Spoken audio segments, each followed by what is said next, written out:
the shark cloth for this one because we have to catch a spark.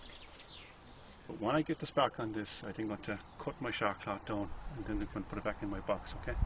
Because, as I said, you don't want to waste it.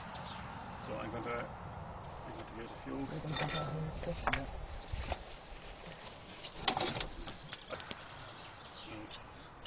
Some are scientific and some are just. This is a scientific one.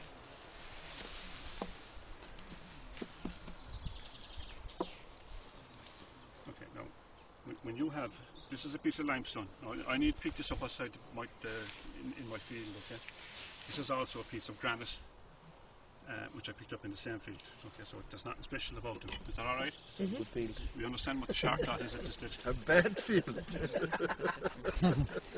Right. Now, the scientific element of this is quite simple, right? Is that you see the rust you see there? Mm-hmm. That rust is a burn. If you expose iron to the air, it'll burn. Mm-hmm. I know that might sound a bit mad, but if you actually expose metal, iron, raw iron to the air, it will burn. Yes. So that's what rust is. Rust isn't anything else, only a burning that happens. So if you expose tiny pieces of iron to the atmosphere, they will burn. Thus you get the spark. Is that alright? Mm-hmm. That's a nail. This is a piece of granite. You gotta keep. Yep. One anyway. You gotta find your spark. Tiny sparks coming off that. I have a bit of stone here.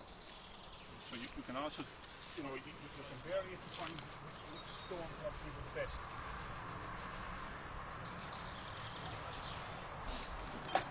We think we'll stick with the flint. Now, do you see the sparks I hit off that there? Do you see what it's done to the shark cloth? Yes. All right. And I was just purely, I wasn't actually doing anything other than that, look. Just pure, look. See the sparks? Yeah. Now I'm going to take my charcoal now, and I'm going to, what you've got to be careful now, look, that's on fire as well. So if you put that back in the box with your charcoal, you're in trouble. Okay? So I'm after getting a whole lot of sparks on that, and again, we go back to the same principle then.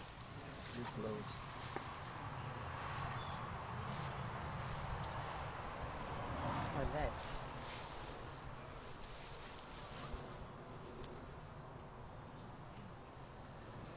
So you have to be very careful because even if it doesn't look like it, they're still on fire. Yeah, and that's why I'm saying to hold charcoal, be aware of what you're up to.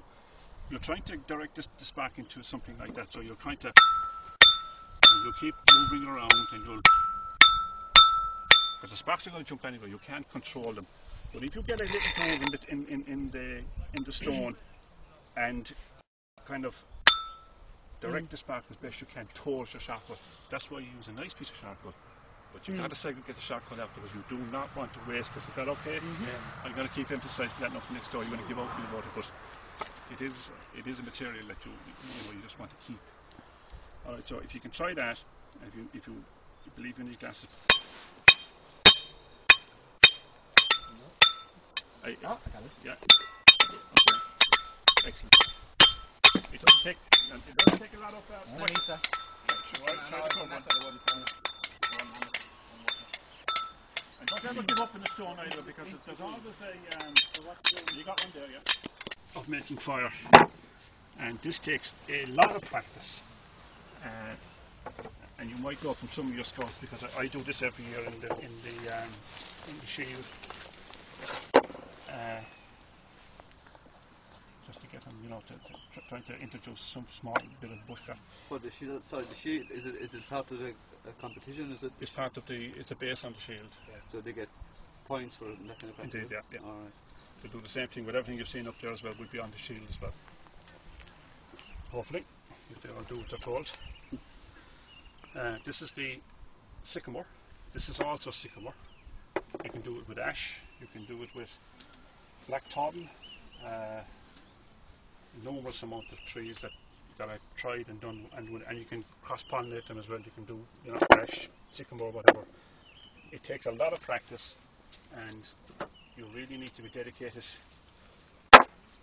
To be mad enough to do to it. be mad enough to do this. Thank you very much. I'm glad you said that, no, that No, after seeing what you did over there, you can do anything, I'd be impressed. Okay, now you need a bit of green on one end here. This is your handle. This is a spindle. That's the burning end. This is the top end. What you're trying to do here is minimize the amount of contact. That allows you to keep the maximum of the contact down here. Okay? So I'm just going to show you the principle of this thing. And basically this is a loaded bow. It's an ash bow because I get a bit of spring here or there. It's quite loose because I have to go around this once. So I have to take up the slack in it. And basically then you have, put your leg up on top of that, put it into the hole. Now this hole is getting very deep in me, and that's what's causing, I need to start the new hole really. The next group, I'm not going to do it for me. Not good enough. And again you would use a piece of birch bark or whatever you want to do, because you have to collect the embry coming out of here. And this is,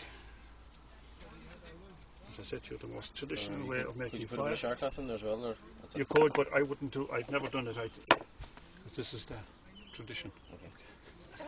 So basically, So you should have birch instead of paper. I should have birch it.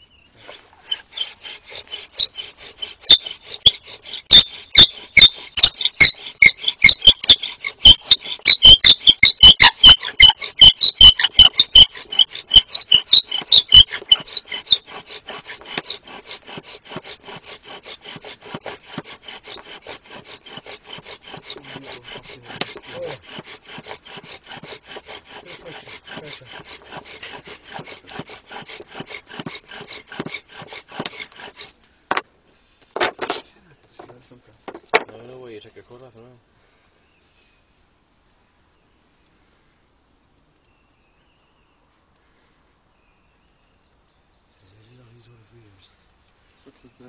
I nearly lost my spark.